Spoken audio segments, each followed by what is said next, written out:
Hello and welcome to another installment of Metallic Reviews, the show where I take an honest look at the harder, heavier side of music and give it an honest rating. Today, we head north of the border into Canada to examine a band that's been at the forefront of that nation's extreme metal scene since the early 90s. Yes, I'm talking about Kataklysm and their new one, Goliath, released August 11th on Nuclear Blast. Now, this is a band that kind of walks the fine line between just sort of straight up old school death metal and the more melodic stuff pumped out by bands like Insomnia. They refer to their music as Northern Hyperblast, at least that's what the Metal Archive says they do, and that for me, at least, it evokes images of kind of a snowplow. Yeah, the average snowplow blasting through snow and doing really what it was built for.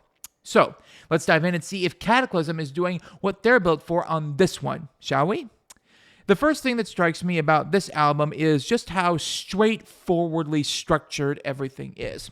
Each track nestles in around the 3 to 4 minute mark, with two longer songs acting as bookends for everything. In a Metallic world where you never really know what you're going to get as far as track lengths are concerned, it's kind of refreshing to see something that's a little more predictable. It helps lay the groundwork for the absolute pummeling that this band has up its sleeve. Just no joke, there are no frills on this album. After a small spoken intro, the band launches into its signature tightrope walking brand of neo-melodic death metal, and it really never lets up. Although, I must say this, and some fans may want to do bad things to me for saying this, but it's true, there are some moments on here where the band strays a little bit into Whitechapel-esque deathcore. Yeah, I said it, and I'm not taking it back. Now, rest assured, all thou gatekeepers in the world, they do not go full-on deathcore. Your precious little death metal is safe. But there are tinges here and there. Yeah. For instance, on the track Bringer of Vengeance, the nucleus for the entire chorus does evoke some memories of a breakdown that might be found on an album like Our Endless War or This Is Exile or something like that. The music slows way down and there's just a ton of chugging, just like a lot of chugging. And speaking of that, there's a lot to be found outside of just that one track as well. It seems that guitarist Jean-François Dagenet loves him some chug. However, that is balanced out by some rather well-thought-out passages that definitely speak to the band's more melodic side. Album opener Dark Wings of Deception has a part that reminds me a lot of like Dark Tranquility-esque, that really just tapping, really majestic is the only way I can think of to describe it. So it's somewhat majestic passages.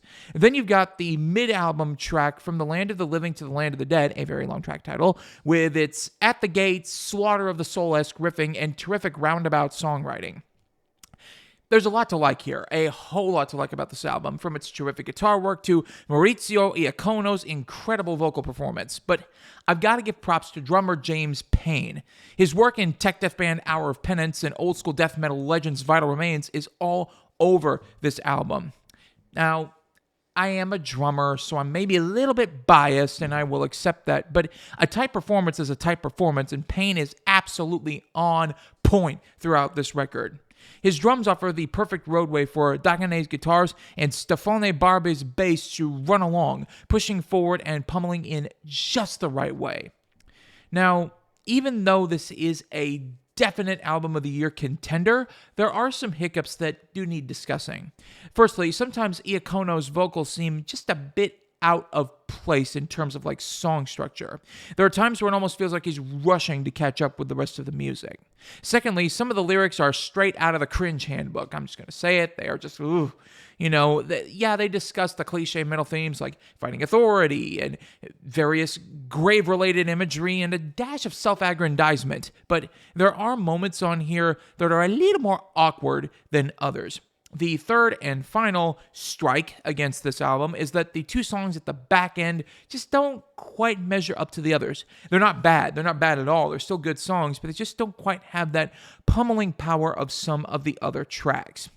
But those are minor blemishes on what was otherwise a very enjoyable listen. Kataklysm have properly balanced the raw aggression of straightforward death metal with the catchiness and massive openness of the more melodic stuff. Toss in a bit of deathcore inspiration. Yes, I know deathcore, ooh, but yeah, anyway. And you have what is no doubt one of the death metal albums of the year so far. So in light of all that, I'm giving Goliath by Cataclysm a very recommended 4 out of 5. Thank you so much for watching. Click like, and please don't forget to subscribe to the channel for more Metallic reviews.